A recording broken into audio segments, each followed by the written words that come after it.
So it looks like a lot of people have figured out sort of the idea of what they're going to do here, and I see some people posted their emoji sculpts as well. Let me turn my volume back down a bit. Um, I did check out a good portion of the sculpts that everyone posted, and I think pretty much everyone did a really good job on theirs. So I think everyone should be pretty proud of what they accomplished. But let's look at some of the ideas here. We have Tesla here. We have some webtoons here. Some of you, it looks like you have some references for sort of the animations that you want, which I think is really good. I did see some of this while some of you was posting. So, for example, if you have an idea of something spinning, like Amberly has here, it's really good to sort of have an idea of the reference point of what you're going for. So, spinning logos is always a cool thing to see. If you have an item that you want to sort of like fall apart or change into cubes, that's a good way to go about it. Yeah, working with like the Adventure Time logo, that's a cool one to work with. Yeah, I mean, you could think about how, the letters can be used to break apart things or to put things together. Um, oh, if you have any references from any games, that's really cool, like Monster Hunter. That definitely works really well. This could be great examples for animation that you want to use.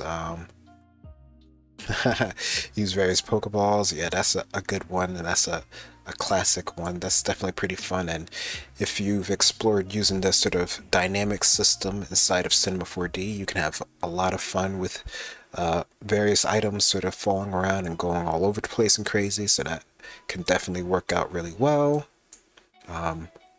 Oh yeah, you could definitely work with just any sort of classic logo that you have and have it sort of build in different pieces and roll apart. That definitely can work as well. What else do we have here? Oh, wind up.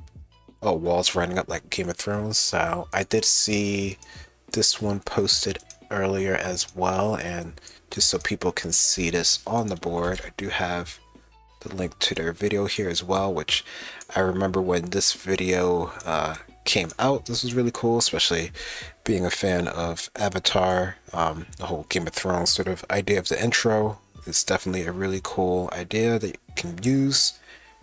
So keep in mind any sort of things that you've seen that you can use as reference or inspiration.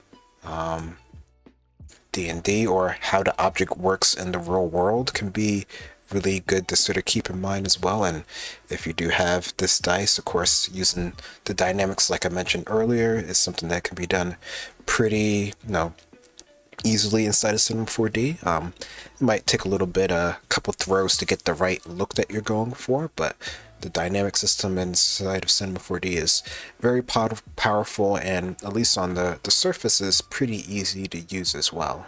You can pretty much add a dynamics tag to anything and basically make it move without actually doing any sort of keyframes. And if that's something that people are sort of, curious about and have questions about, please feel free to ask me that in the chat or later on when we have open question time. So keep in mind any questions that you might have for any of these projects that you're doing. Of course, next week we will have, more time to answer any more questions that you might have. Since, once you sort of start thinking about your project, you might sort of develop any, additional ideas that you might want to do for your animation.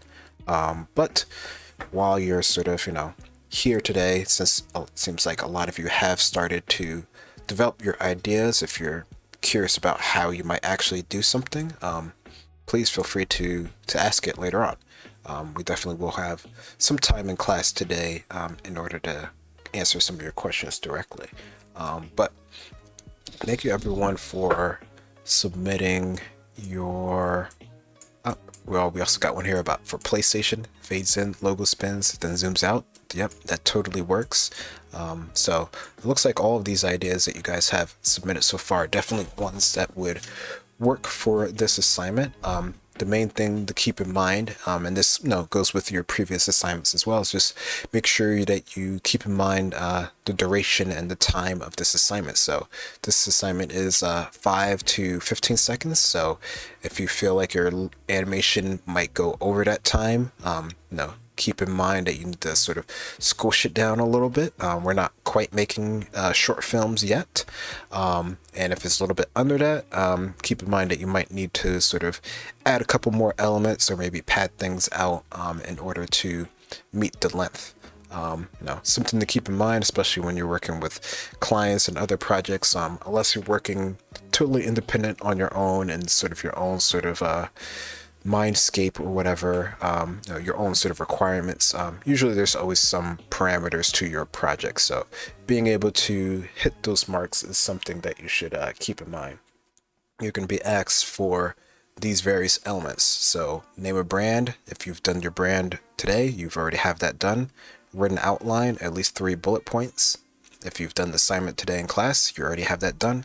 So the only thing that you really have to do for next week is the storyboard and the look dev, which these can be sort of quick sketches on, any sort of digital means or real paper means and take a picture.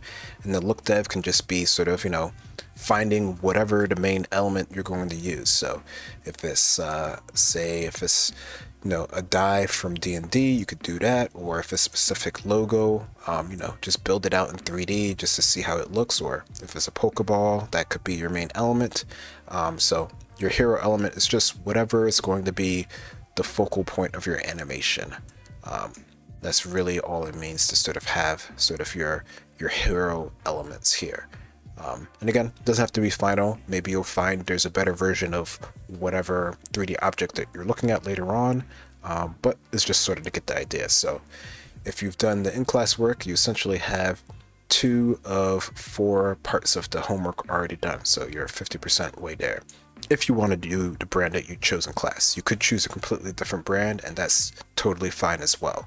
As long as you still submit the same 4 elements, that's totally acceptable for next week's assignment. So